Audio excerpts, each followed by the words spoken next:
How to survive alone after 80. 5 essential rules every senior must know to live strong. It's 2 a.m. and 82-year-old Ruby falls in her bathroom. No one hears her call for help. This nightmare scenario happens to thousands of seniors every year. But what if I told you there are 5 simple rules that could have saved Ruby and could save your life too? If you're over 80 and living alone, or have a loved one who is, the next 12 minutes could be the most important you'll ever watch. Today, I'll reveal the 5 essential survival rules that transformed how seniors live independently, plus the one mistake that puts 70% of elderly people at serious risk. Don't click away. Your safety depends on this. Living alone after 80 isn't just about surviving. It's about thriving with dignity, confidence, and peace of mind. Right now, over 13.8 million seniors in America live alone, and that number grows every day. You've raised families, built careers, and weathered life's storms. You're stronger than you know. But independence after 80 requires a different kind of wisdom, one that most people never teach you. Today, I'm sharing 5 essential rules that successful seniors use to live alone safely and confidently. These aren't just theories.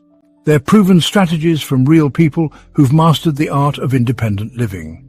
By the end of this video, you'll have a complete roadmap to not just survive, but flourish on your own terms. Before we dive in, I want to hear from you. What's your biggest concern about living alone as you age? Drop it in the comments below. Your question might help another viewer, and I read every single comment. Now let's start with the rule that could literally save your life. Rule 1. Build your emergency safety net. The first rule isn't about being paranoid. It's about being prepared. Your emergency safety net should have multiple layers because technology fails and people aren't always available when you need them most. Start with a medical alert system, but not just any system. Choose one that works even when you can't press a button. Modern systems can detect falls automatically and connect you to help within seconds.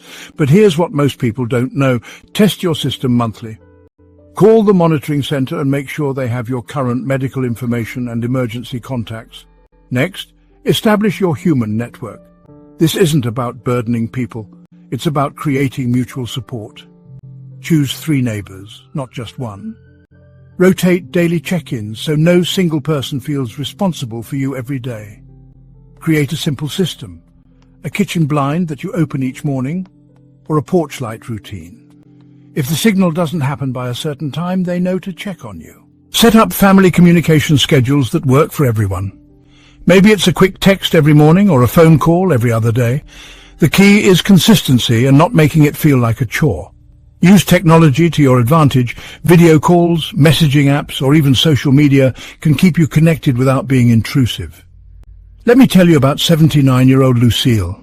She lived alone for 8 years after her husband passed. One Tuesday morning, she had a stroke while making coffee.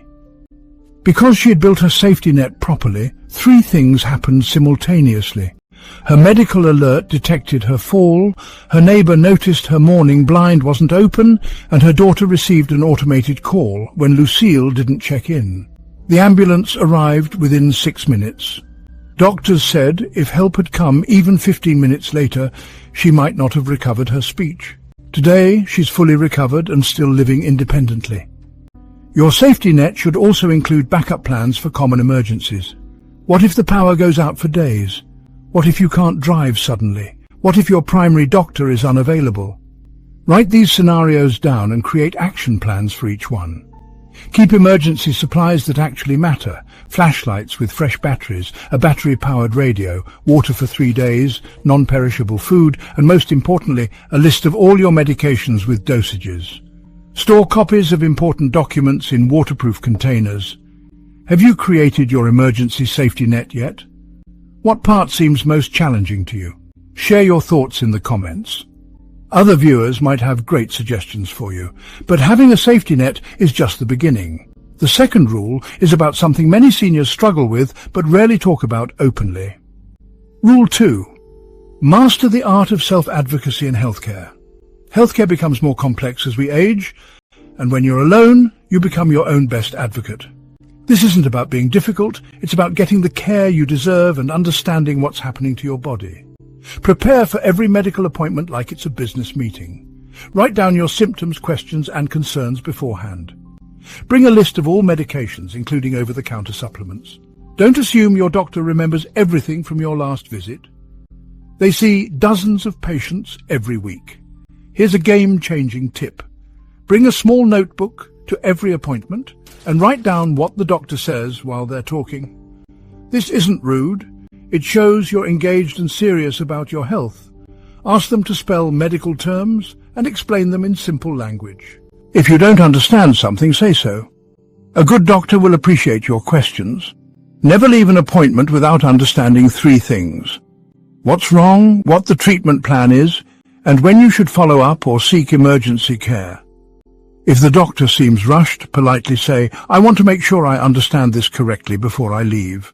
Learn to prepare your pharmacy visits too. Use one pharmacy for all your medications so they can catch dangerous interactions. Ask the pharmacist questions. They often know more about drug interactions than busy doctors do. Set up automatic refills for chronic medications so you never run out. Keep organized medical records at home.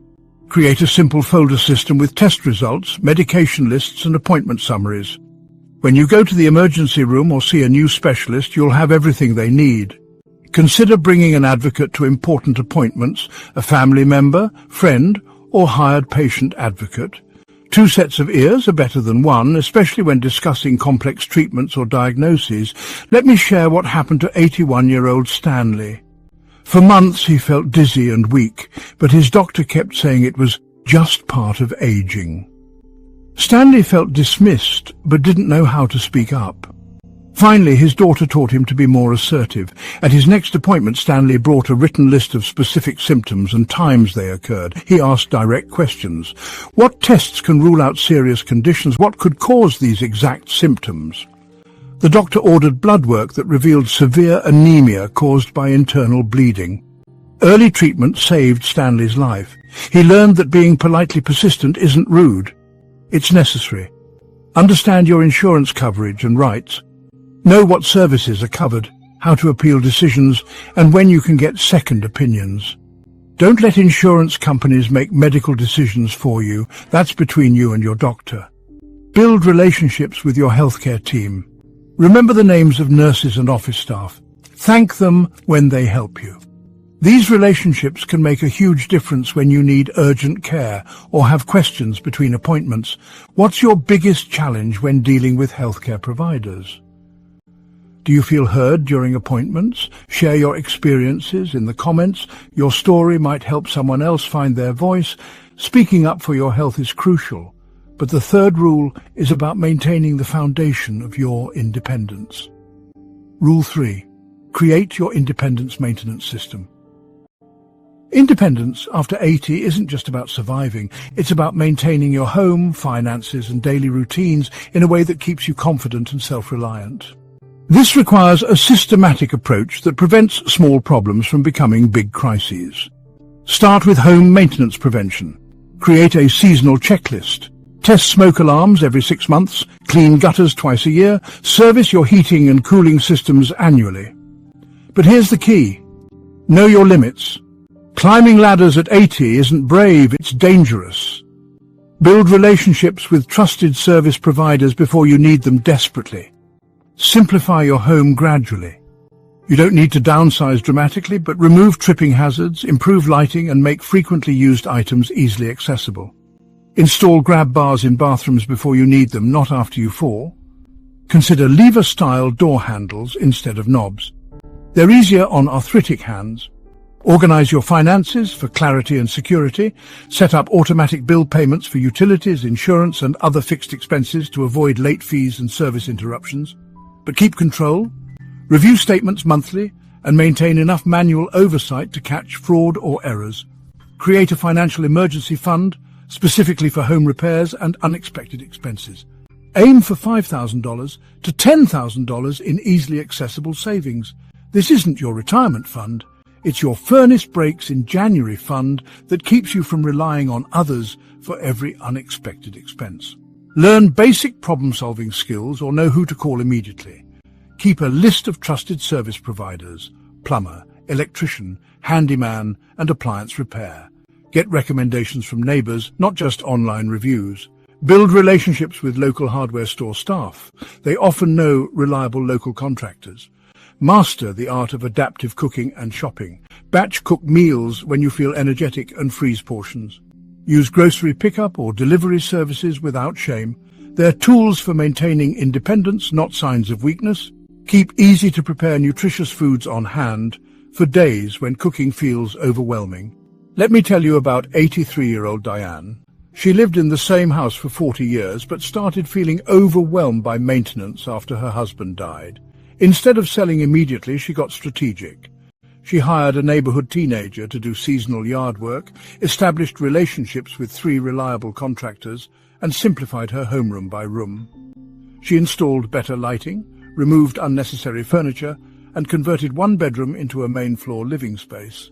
5 years later, she's still in her beloved home, hosting family dinners and tending a small garden. The secret? She planned for aging in place instead of just hoping it would work out. Develop backup plans for daily activities. What if you can't drive for a few weeks? Research transportation options now. Senior van services, ride-sharing, public transportation or family-friend networks. What if grocery shopping becomes difficult? Know your delivery options and have accounts set up. Create systems for managing paperwork and important documents. Use a simple filing system with clearly labeled folders for insurance, medical records, financial documents, and household information.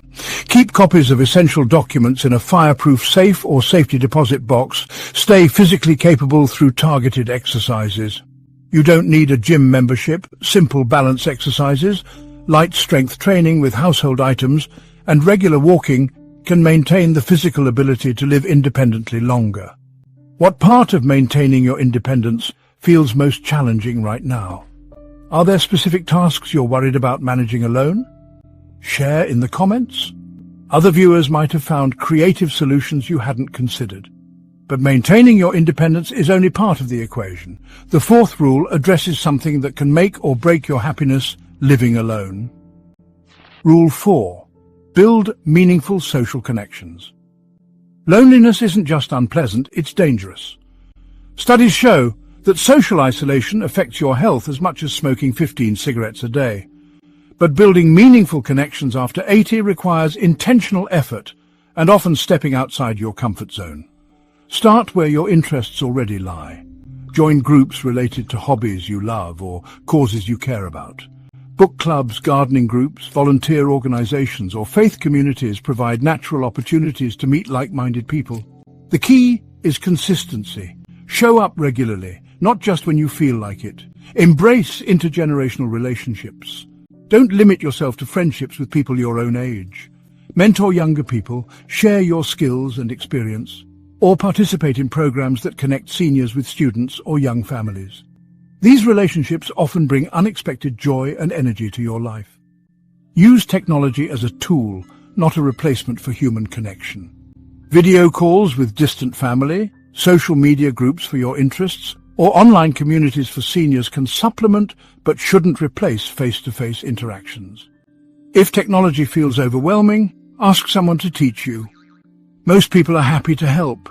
Volunteer strategically. Choose causes that match your values and abilities, but also provide regular social interaction. Whether it's reading to children, helping at a food bank, or supporting other seniors, volunteering creates purpose and community simultaneously. Create your own social opportunities. Host simple gatherings, coffee mornings, potluck dinners, or game afternoons.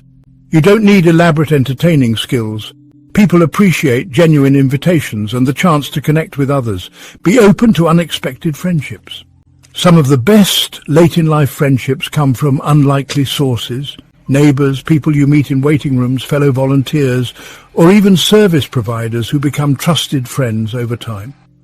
Let me share the story of 78-year-old Walter. After his wife died, Walter became increasingly isolated. He spent days without speaking to anyone except cashiers at the grocery store. His adult children worried, but Walter insisted he was fine. Finally, his daughter convinced him to try volunteering at the local animal shelter just once a week. Walter reluctantly agreed. Within months, he was there 3 days a week, not just because he loved working with the animals, but because he'd found a community of fellow volunteers who shared his values and sense of humour. He started hosting monthly barbecues for the volunteer team. 2 years later, Walter describes this period as some of the happiest of his life. The secret?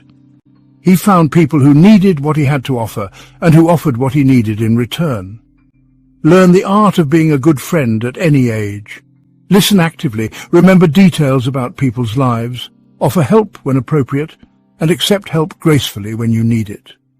Good friendships are reciprocal, even when the exchanges aren't identical. Join or create walking groups, coffee clubs, or neighborhood associations. These low-commitment social activities can grow into meaningful friendships over time. Don't expect instant connection. Some of the best friendships develop slowly over months or years. Stay curious about other people. Ask questions, share your own experiences appropriately, and show genuine interest in others' lives. People of all ages appreciate someone who truly listens and cares about their stories. Consider adopting a pet if your living situation allows.